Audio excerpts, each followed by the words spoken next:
পেট ব্যথাটা কিন্তু জানেন বাঙালিদের মধ্যে ভীষণ কমন, এবং আপনাদের মধ্যে প্রচুর মানুষ আছেন যারা এই সমস্যায় বহু বছর ধরে ভুগছেন।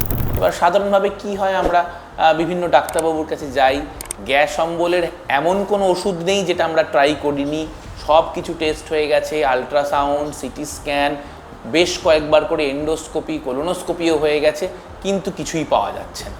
এরম কিন্তু বেশ কিছু মানুষ আমাদের কাছে আসছেন।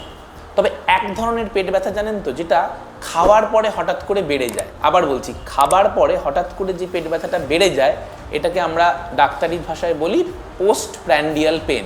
আপনি যেই খেলেন, পেটে কিন্তু রক্তের রিকোয়ারমেন্ট বা ব্লাড, পেট বলছে যে আরও বেশি করে ব্লাডের দরকার, তখন যদি সেই এক্সট্রা ব্লাড যেতে না পারে, তখন কিন্তু একটা খুব সিভিয়ার পেটে ব্যথা হয়।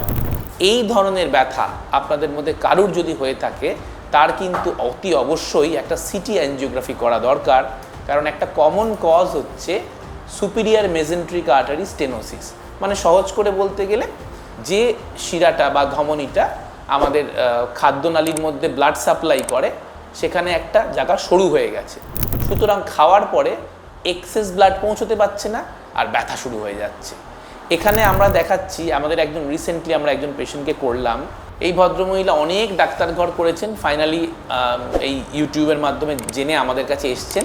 এবং আমরা সিটি অ্যাঞ্জিওগ্রাফিতে দেখুন, আমরা দেখতে পাচ্ছি এখানে একদম ক্লাসিক আর্টারির মাঝখানটা সরু হয়ে গেছে, যেটা কিনা খাদ্যনালীকে মেন রক্ত সাপ্লাই করে। এটার কিন্তু সমাধান ভীষণ সহজ, কোনো ওষুধপত্রের দরকারই নেই। জাস্ট একটা বেলুন এবং স্টেন্টের মাধ্যমে শিরাটাকে আমরা খুলে দিলাম। তাতে কি হলো, পেটের মধ্যে রক্তের সাপ্লাইটা নর্মাল হয়ে গেল। এখন কিন্তু উনি নর্মাল যখন খাচ্ছেন, ভাত ডাল মাছ মাংস যাই খাচ্ছেন, আর কিন্তু ওই খাওয়ার পরে পেটে ব্যথা ওনার হচ্ছে না। এটাকে আমরা বলি SMA বা সুপিরিয়র মেজেন্টেরিক আর্টারি স্টেনোসিস। খুব সহজ এবং মডার্ন, এবং বলতে পারেন একমাত্র চিকিৎসা আজকের দিনে কিন্তু এই অ্যাঞ্জিওগ্রাফির মাধ্যমে সম্ভব। সব থেকে ইম্পর্টেন্ট, এটাতে কিন্তু পেশেন্টকে আমরা অজ্ঞান করি না, পেশেন্ট জেগে থাকে।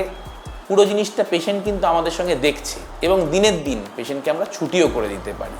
তাই এই সমস্যায়, মানে খাওয়ার পরে পেটে ব্যথায় যারা ভুগছেন, তারা কিন্তু আমাদের সঙ্গে যোগাযোগ করতে পারেন, বা এই ব্যাপারে ডিটেলস জানতে হলে আমাদের ভিডিও দেখুন, আমাদের চ্যানেল সাবস্ক্রাইব করতে পারেন। ধন্যবাদ।